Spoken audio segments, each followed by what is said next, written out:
तो इधर बिहार के नवादा में प्रधानमंत्री नरेंद्र मोदी इंडी गठबंधन पर सनातन को लेकर हमला बोल रहे थे, तो उधर बीजेपी पर तेजस्वी यादव ने जबरदस्त हमला किया। उन्होंने कहा कि बीजेपी खुद को भगवान समझ रही है। तेजस्वी यादव ने बीजेपी पर हमला बोला और कहा कि बीजेपी खुद को समझ रही है भगवान, अपनी तुलना भगवान से ना करें। प्रधानमंत्री नरेंद्र मोदी ने नवादा में आज जनसभा को संबोधित किया और जबरदस्त तरीके से इंडी गठबंधन पर हमला बोला और कहा कि सनातन विरोधियों का ठिकाना इंडी है। और वहीं तेजस्वी यादव ने बीजेपी पर पलटवार किया और यह कहा कि बीजेपी खुद को भगवान समझ रही है, अपनी तुलना भगवान से ना करें। तो एक तरफ प्रधानमंत्री नरेंद्र मोदी ने सनातन को लेकर इंडी गठबंधन के नेताओं पर जबरदस्त तरीके से हमला बोला, तो सुनिए तेजस्वी यादव क्या कह रहे हैं, आइए सुनवाते हैं आपको।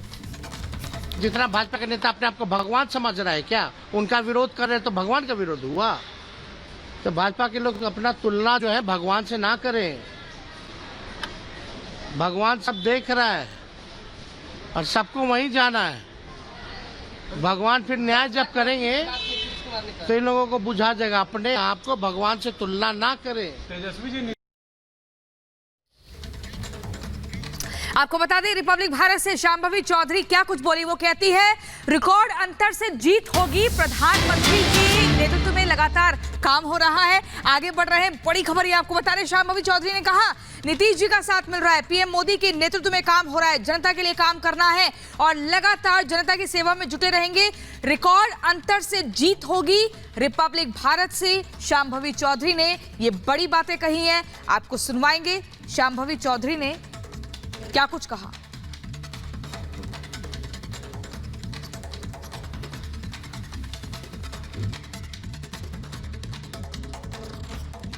हम इस वक्त समस्तीपुर लोकसभा सीट पर हैं और ये सीट हॉट सीट बन गई है। वजह है शांभवी चौधरी।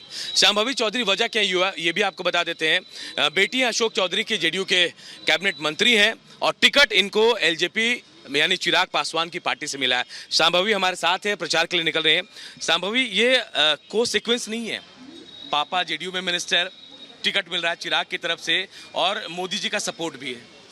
बस सबका आशीर्वाद है, सबका प्यार है और मेहनत, ये सारा चीज़ ऑब्वियसली बहुत प्लस पॉइंट है, बट मेहनत तो हमको उतना ही करना है और जितने चाहें उतने लोगों से मिलना है। जेडीयू से टिकट नहीं मिला, पापा जेडीयू में थे, या फिर पापा का रुतबा काम आया साइन की दोस्ती चिराग के साथ? हमने जेडीयू से ट्राई ही नहीं किया। हम चिराग भैया से ज़्यादा रेजोनेट करते थे, हम चिराग भैया की पार्टी ही ज्वाइन करना चाहते थे, हम चिराग भैया की पार्टी ज्वाइन किए। एंड ऑफ कोर्स सायन के बहुत अच्छे, वो मतलब आप कह सकते हैं कि सायन के लाइफ में वो एक बड़े भाई की भूमिका निभाते हैं, तो बस वही सब चीज़ की वजह से हम लोग चिराग भैया की पार्टी ज्वाइन किए। कितना टफ लग रहा है समस्तीपुर?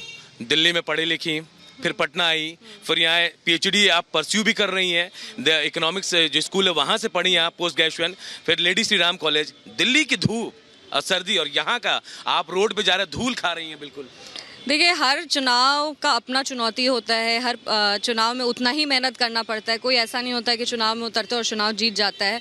तो हम भी वो सारा चीज़ सोच के नहीं आए। हम तो चाहेंगे कि हम जितने से ज़्यादा लोग के संपर्क में आ सके, ज़्यादा से ज़्यादा लोग से मिल सके। तो हमें मेहनत तो कड़ी करनी है ही और जनसंपर्क का जो अभियान है, बुज़ुर्गों का जो आशीर्वाद लेने का अभियान है, वो हम लोग का चालू है।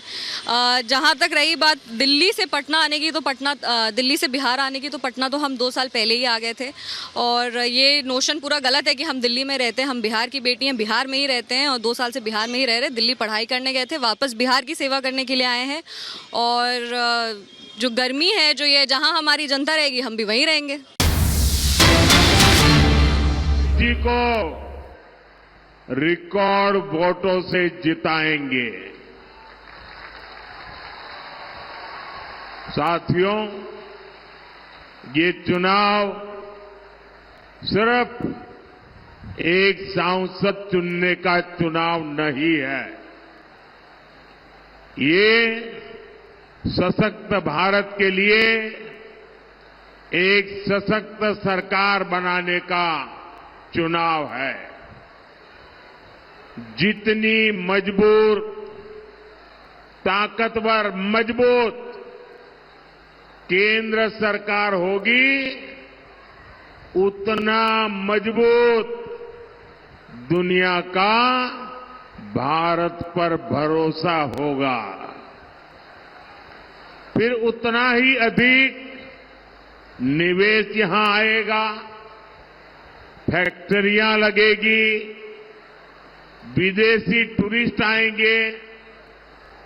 बीजेपी सरकार ने G20 की मीटिंग नॉर्थ बंगाल में इसीलिए रखी थी, मकसद यही था कि ये क्षेत्र इंटरनेशनल टूरिज्म मैच पर पहुंचे।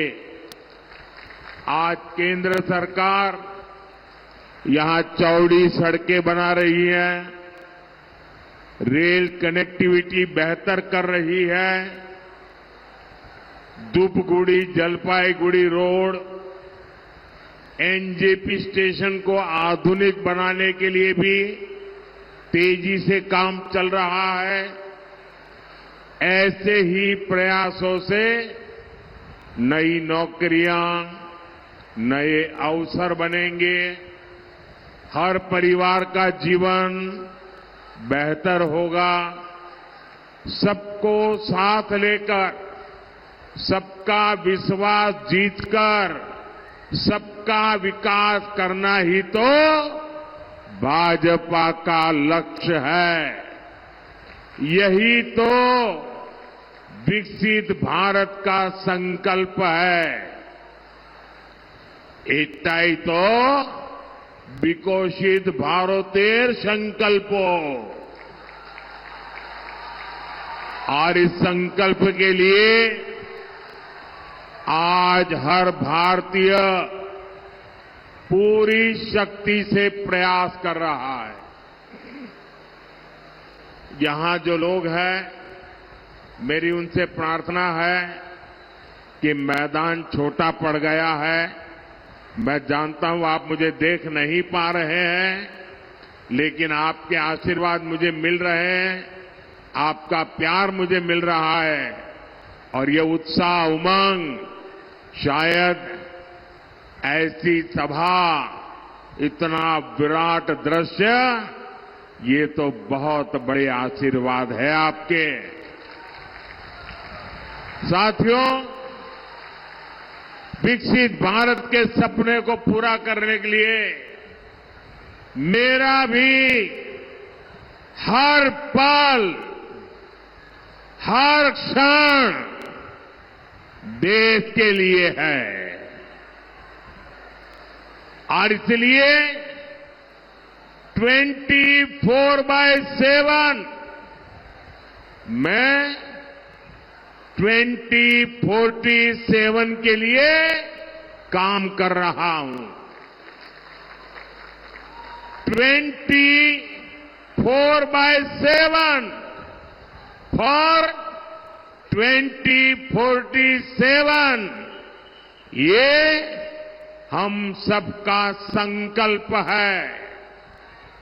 और मेरा विश्वास है हम सब मिलकर विकसित भारत जरूर बनाएंगे। साथियों, एनडीए सरकार के 10 वर्ष गरीब, एसटी परिवार, माताओं बहनों के जीवन को आसान बनाने के रहे हैं।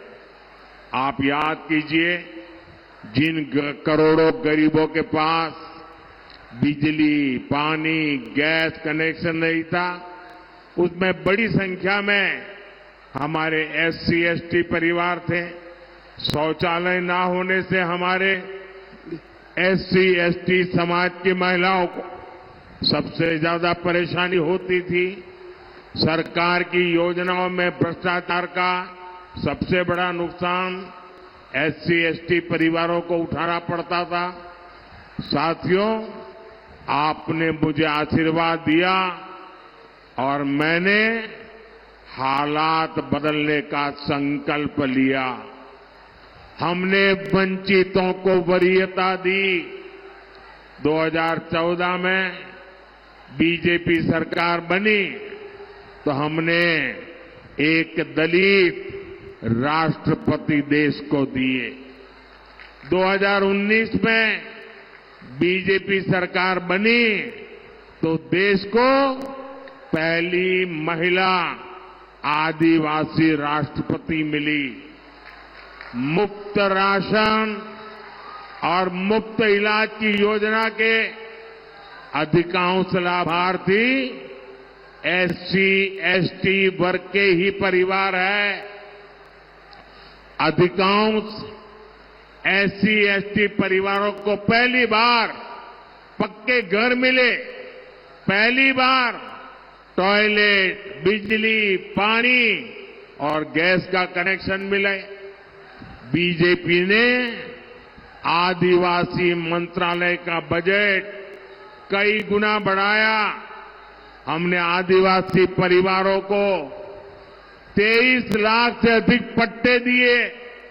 हमने 400 से अधिक नए एकलव्य मॉडल स्कूल बनाए।